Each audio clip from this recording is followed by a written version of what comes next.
Hey there everybody, welcome back to my channel. I'm Caitlin, your geeky girlfriend, and in today's video, I'm going to be doing my 14th book review for the year. I'm only one book away from meeting my goal, and I'm so excited about it. I already know what my next goal is going to be.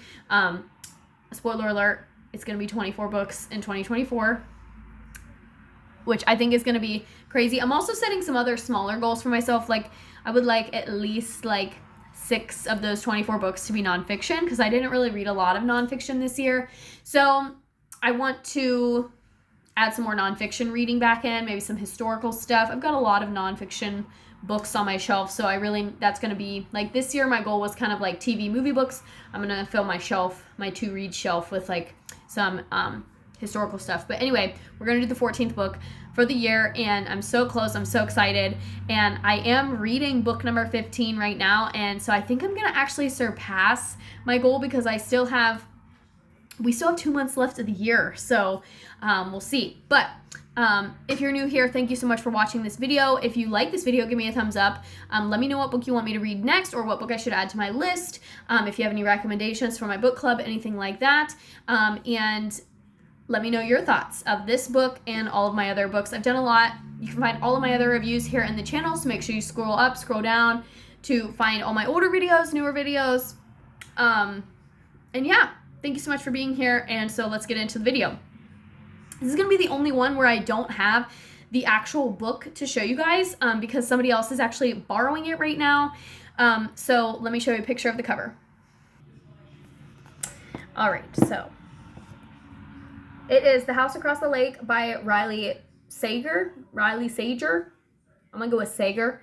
And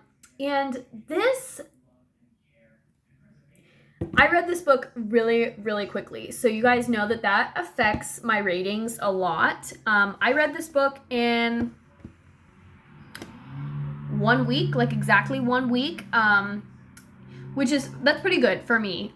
For somebody who typically only reads on the weekends, in the evenings, that's pretty good. And I read the majority of it in one sitting. So similar to Verity, I pretty much I got to a certain point where I could not put this book down, and I just kept reading. So that was the last day of reading this book.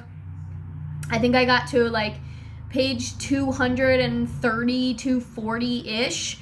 And I really could not put it down. It might have even been sooner than that. It might have been page 200. I pretty much was in it just for the long haul, wanted to finish it. And I read a significant amount in one night. I stayed up till 12:30 finishing this book, because I just had to know how it ended. Which for me makes it rank very, very high in terms of my ratings, because if I truly cannot put a book down, that means that it's really good. So a little bit of backstory about this book. This book is considered a thriller book, so it's very spooky, very perfect for this time of year. This would make a great movie. Now, granted, some people might read this book and think, oh no, this should not be a movie, because they wouldn't do it justice. I feel like this would be an easy topic to make a good movie out of. I feel like there are movies kind of similar to it, and so I feel like a movie could be very successful, and it could be a good adaptation of the book. And as always, some of my reviews do include spoilers. I try not to do full spoilers, but just little plot details, and same with my Goodreads reviews. So the story follows Casey. She is a kind of washed up actress, because her husband died, and so she started drinking and was caught in the media drinking and being drunk, and got fired because she was drunk, and different things. So she's just had this downward spiral with alcohol. Gets sent to this remote lake house that her family owns. Her mom is a Broadway star, and so they have this lake house. Her mom ships her there and kind of pretty much says clean up your act so that you can come back to the city and get back to work and everything. And there's a lot of alcohol involved in the story. Casey is by all definitions an alcoholic. In this book, she pretty much has to have a drink constantly. She drinks exorbitant amounts of alcohol throughout the book, and the author did a nice job of describing the effects of that, and how she couldn't couldn't really remember things. She wasn't sure if what she was seeing was actually real. There was some stumbling, some different some haziness, different things like that. And just like her descriptions of why she drank, I feel like, I'm not an alcoholic, but I feel like, listening to testimonies and stuff of others, it matches. And she is a high functioning alcoholic in this book. There's just no way around it. So if you are an alcoholic or, working through being an alcoholic, I would probably say wait a little bit until, because this could like maybe reignite some old feelings or something. Like it could bring up current or past struggles and make it harder to work through. So just kind of, I always like to give if there's any like trigger warnings or anything like that in this book, I would say definitely would qualify for multiple reasons. I can't go into too much depth without spoiling it about the other trigger warnings, but death is talked about a lot in this film, and it's talked about very like loosely and lightly. And there are like in this book there are disappearances, there are murders, there are like what you think are suicides. There's a lot of different topics surrounding death and different types of death in this book. Like I said, it's very spooky, very eerie, and it reads really quickly because of that. Like you're just kind of on the edge of your seat the whole time wondering, are they dead? Are they missing? Who's the killer? Like there's just so many questions that come to your mind when reading it. I will say I came up with a lot of theories throughout the book. Like the book sets you up as a reader to kind of make some different assumptions about the ending, and there were some that I was like, oh yeah, I pegged that, like I knew that was coming, like I figured that, or I figured that out. And then there were some that were, but I like overall the ending was still pretty shocking.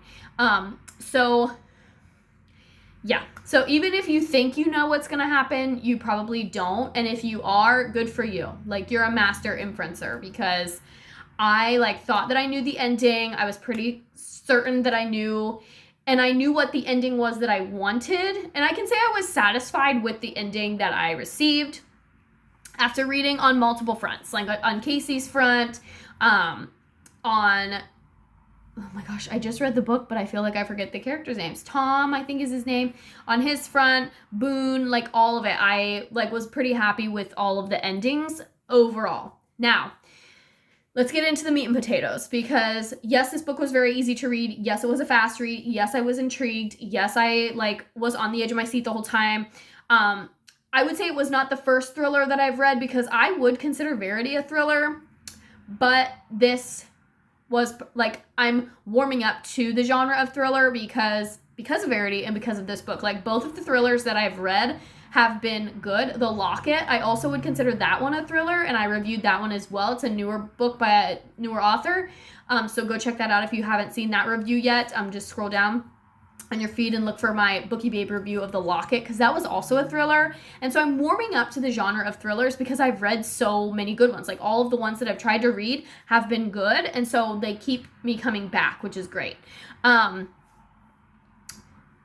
This book made me want to read Riley Sager's other works, which is also a plus.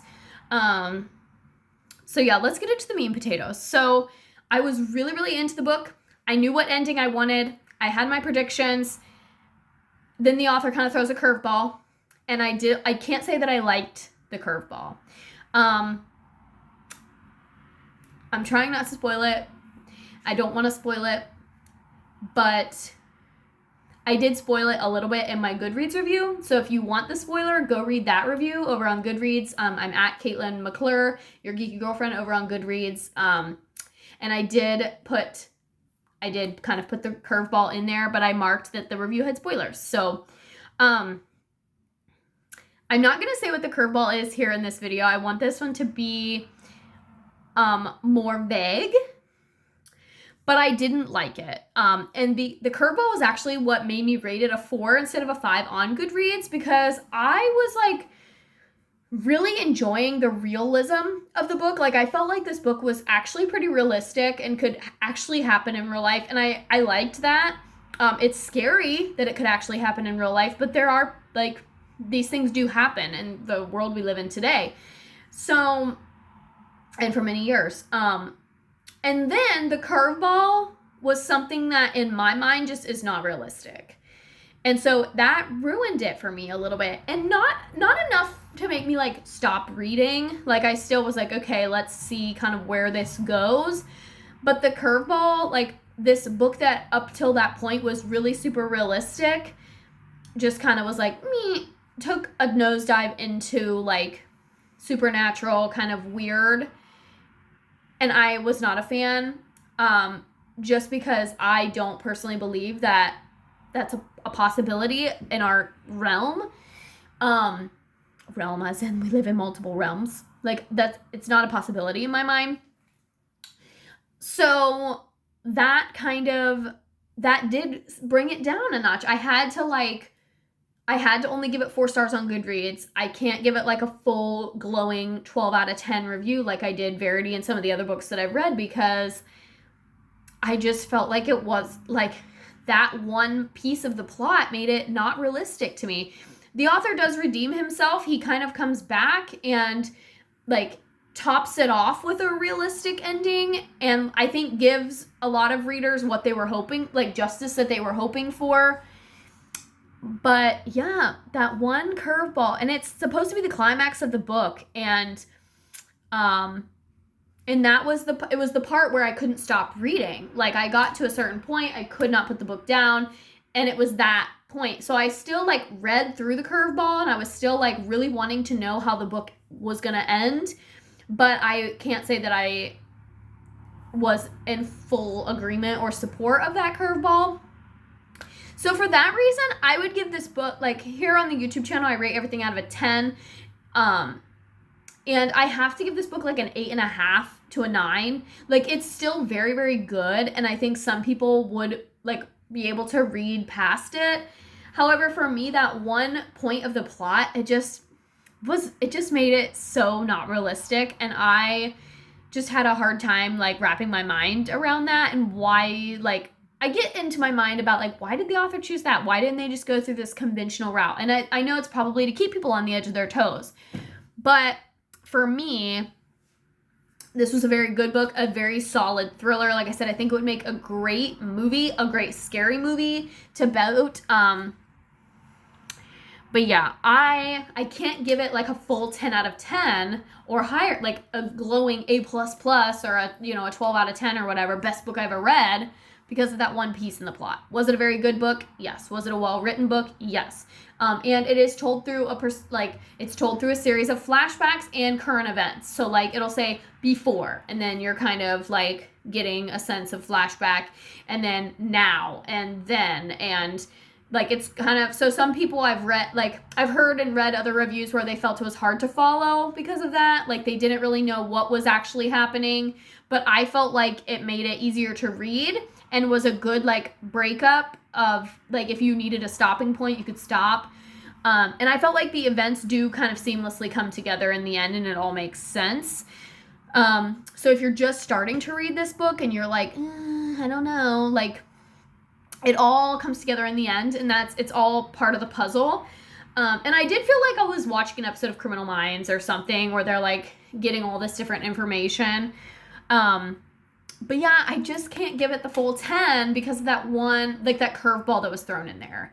But I thought the ending was good overall. I was very intrigued, and it read really fast. So it had a great foundation, great structure. Just there were some broken bones in there for me. But overall, that's my honest review. And like I said, you can find a review that has a few more spoilers in my Goodreads review. I do talk about what the curveball was and more of my thoughts on it, and my thoughts about each character's individual ending. And you can find that in my Goodreads profile. So if you don't already follow me, you can do that over there because it's a public profile. So go ahead.